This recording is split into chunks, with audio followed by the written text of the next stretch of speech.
The name of Mark Spitz, with his unprecedented 7 gold medals and 7 world records at the 1972 Munich Olympic Games, stands out above all other achievements in Jewish sports history. But the title for the first great Jewish butterfly swimmer belongs to another, and this is his story. He was born on November 18, 1915 in Constantine, French Algeria, into a traditional Jewish family that had emigrated from Iraq to settle in the beautiful valley overlooking the Rummel River. Alfred Nakache overcame his fear of the water and learned to love swimming in Le Bain de Sidi Mexid by the age of 10. Artem, as he was known, won the North African 100-meter freestyle title in 1931. In 1933, he took part in his first French championships in Paris and moved there later that summer to train and to pursue a degree in physical education. At the 1934 French Nationals, he placed second in the 100-meter freestyle to his idol Jean Taris. And in 1935, Artem was one of 1,000 Jewish athletes who traveled to Tel Aviv to attend the second annual Maccabiah Games. In 1936, after some hesitation, the Popular Front government decided to send a delegation to Nazi Germany for the Berlin Olympic Games. Along with teammates Christian Tally, René Caballero, and Jean Taris, Nakache finished 4th in the 4x200 freestyle relay. Although they didn't make the podium, they had the pleasure of beating the Germans, who finished 5th in their home country. Between 1935 and 1938, Artem Nakache won 7 national titles and began training in the new butterfly breaststroke. But after receiving his certificate as a professor of physical education in 1939, he stopped training to join the French Air Force in preparation for war with Germany. The war ended quickly for the French, and shortly after he was mustered out of the military, the French Vichy government rescinded the Crémeau Decree, which had granted French citizenship to Jews born in Algeria. No longer a French citizen and unable to work or compete in the German-occupied zone, Nakache fled to Toulouse in the unoccupied Free Zone with his new wife Paula. There he was welcomed like a son by 2 historical figures of French swimming, Coach Albin Minville and Jules Janet. To ensure his existence, he was provided a gym to run, and he began training with Minville's Toulouse Olympic Employees Club Dauphins. In 1941 and 1942, Nakache won 6 French national titles, but the high point of his career came on July 6, 1941, when he broke American Jack Casley's world record in the 200 breaststroke with a time of 2:36.8. His world record that would last 5 years until broken in 1946 by Hall of Famer Joe Videur of the USA. In 1943, the French Swimming Federation finally gave in to the pressure from the Germans and banned Alfred Nakache from swimming in their 1943 national championships.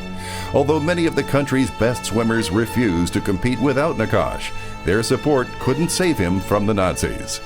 During this time, Nakache aided the Jewish resistance, mainly by helping with the physical preparation of the recruits, and was arrested along with his wife in December of 1943.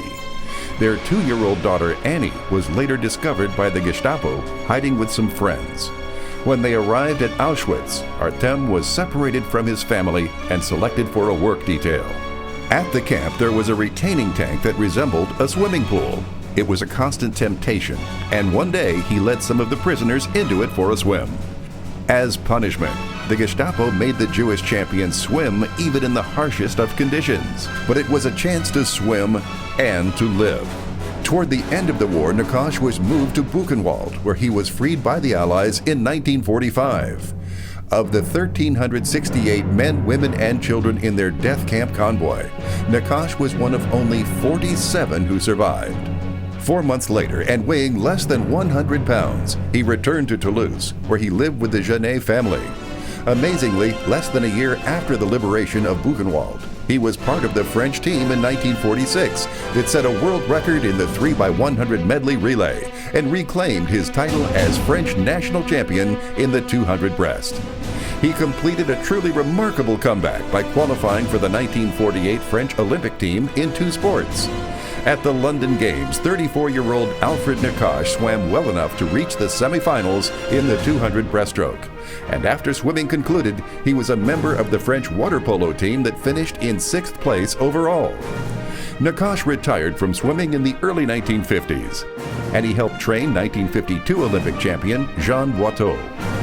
After learning for certain that his wife and daughter had been murdered 2 days after arriving in Auschwitz, he remarried and eventually regained the smile and sense of humor that he had once been known for. In 1983, in a sad irony of fate, Nakache drowned after suffering a heart attack during his daily swim in the port of Sybaris. He was just 68 years old.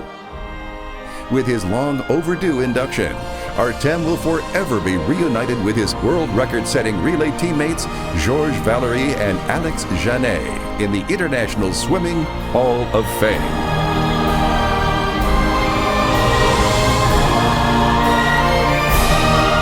Alfred Nakache, Honor Pioneer Swimmer, France.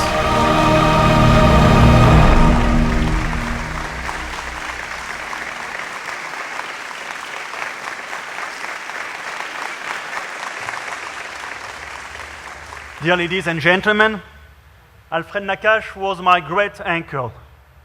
Unfortunately, Alfred did not teach me how to swim fast enough to break world records, but he did, as he did himself 3 times during his life. But Alfred did teach me much more than that. His life was an illustration for the whole world that swimming can be an act of bravery and can be an assertion of human dignity.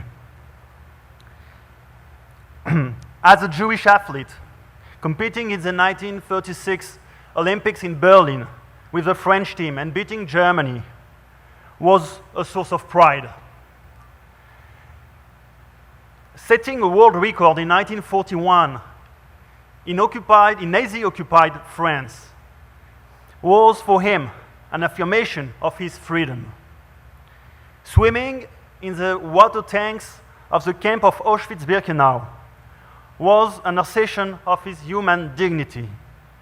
Breaking 2 world records after less than 1 year after his liberation from the camp of Buchenwald was an affirmation of the value of life. Being the only Holocaust survivor to compete in the 1948 Olympics in London was his answer to those who killed his wife and his 2-year-old daughter. His whole life was dedicated to swimming, but also to all the children around him.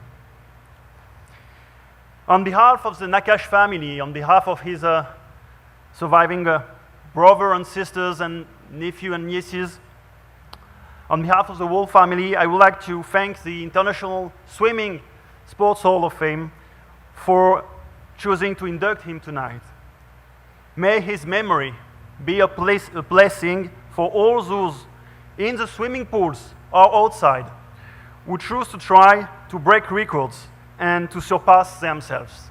Thank you very much.